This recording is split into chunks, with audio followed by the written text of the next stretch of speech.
In this video, we'll learn how to conduct a one-way ANOVA using the Data Analysis ToolPak in Excel.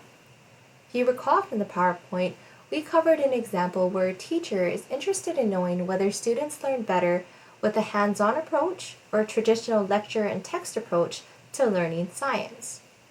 So here in our example, our teacher has a total of 12 students, and she randomly assigns half of them to Group 1. Group 1 receives the lecture and text approach, and the other half is randomly assigned to receive the hands-on approach, and this is Group 2.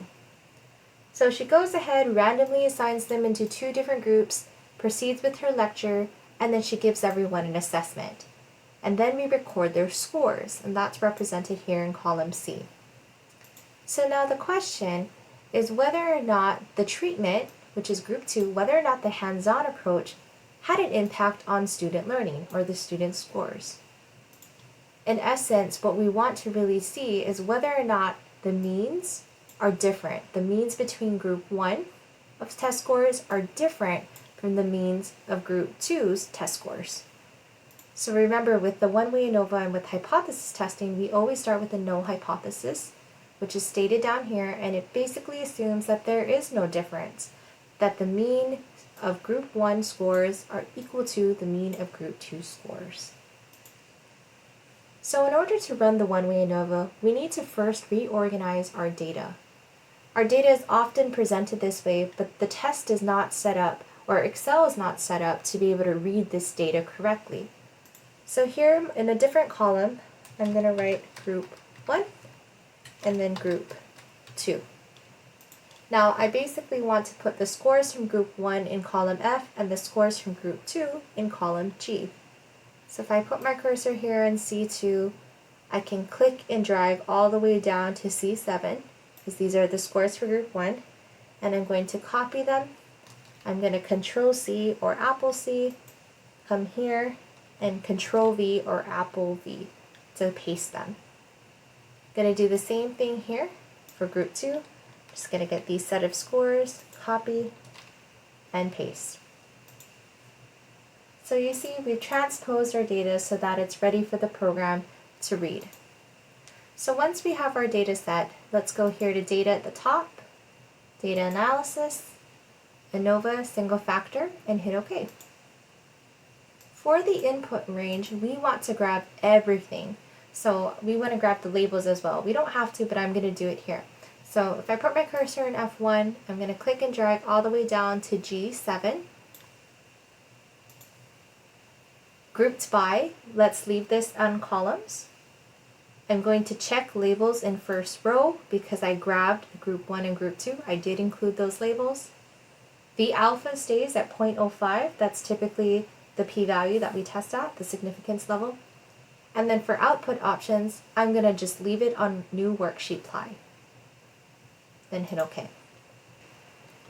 So here we have our output, and it's located on a different worksheet.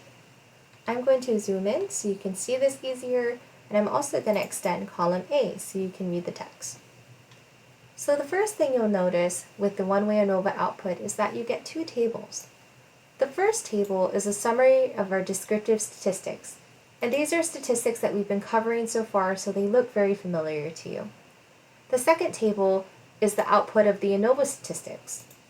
We'll get to that in a second. Let's start here with the descriptives. The first thing you can look at are the averages, or the means. And right off the bat, you can see that the means are not the same. Group 2, this is the group that received the hands-on approach, has a higher mean of test scores than Group 1. Okay, we see that right here. 16.17 is higher than 12.83. So even though we can see these are different, what the descriptive statistics does not tell us is whether or not this difference in means is statistically significant. We need the ANOVA test to tell us whether or not the difference in means are statistically significant or not. All we know is, yes, one mean is higher. When we look at the variance, what we want to do is assume equal variances and make sure that the variances for each group are similar, or that they're relatively the same. And when we say similar, we're talking within 2 to 2.5 times of each other. Because if they're not, we're not able to really make fair comparisons between these groups. Okay? So again, when you get your output, take a look at the descriptives, take a look at the means. We won't know whether or not the difference is statistically significant, but we can sort of see whether or not they're the same. And then also make sure that the variances are relatively similar for us to proceed to now look at the ANOVA table. And again, when I say relatively similar, I'm saying within 2 to 2.5 times of each other. So now we move to the ANOVA table. And with the ANOVA table, we can look at two things. First of all, we can look at the p-value. Remember that we tested at the 0.05 level.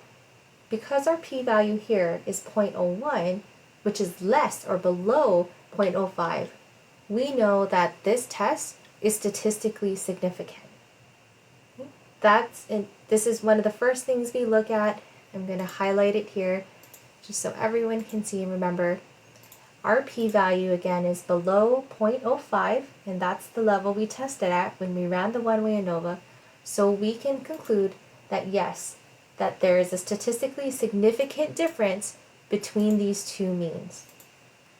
The other thing we can look at is we can look at the F ratio, or the F value, and compare it to the critical F. So remember, this F ratio is formed by the mean sum of squares between groups to the mean sum of squares within groups. So in other words, 33.33 divided by 3.57 gives us 9.35 if we round that. We compare this F value, or this F statistic, to the critical F here. The critical F is the size of the F ratio that is considered large enough to reject the null hypothesis. So in other words, this critical value tells us that if the F value is 4.96 or higher, we can reject the null hypothesis. In this case, 9.35 is definitely higher than 4.96. So altogether, between our p-value, which is below 0.05, and our F value, or our F statistic, which is higher than the F critical value, we can say that we can reject the null hypothesis. And when we reject the null hypothesis, which says that the means are the same, this is the null, we're going to reject it, we're actually saying that there is a statistically significant difference between these two means. So let's come back to our example really quickly. I want to reinforce or re-emphasize that because the p-value was below 0.05, which is the level we tested at, and because the F statistic is larger than the critical F, we reject the null hypothesis. The null hypothesis is right here, and it states that the means of group 1 are the same as means of group 2. So if we're rejecting this, what we are saying is the reverse, that there is a difference. The means of group 1 are different from the means of group 2. So let's come back to the example and to our story. We can conclude that the treatment was the hands-on approach, does have an impact. Or we can say that teaching style, be it hands-on approach or traditional lecture and text approach, does matter when it comes to test scores or to student learning.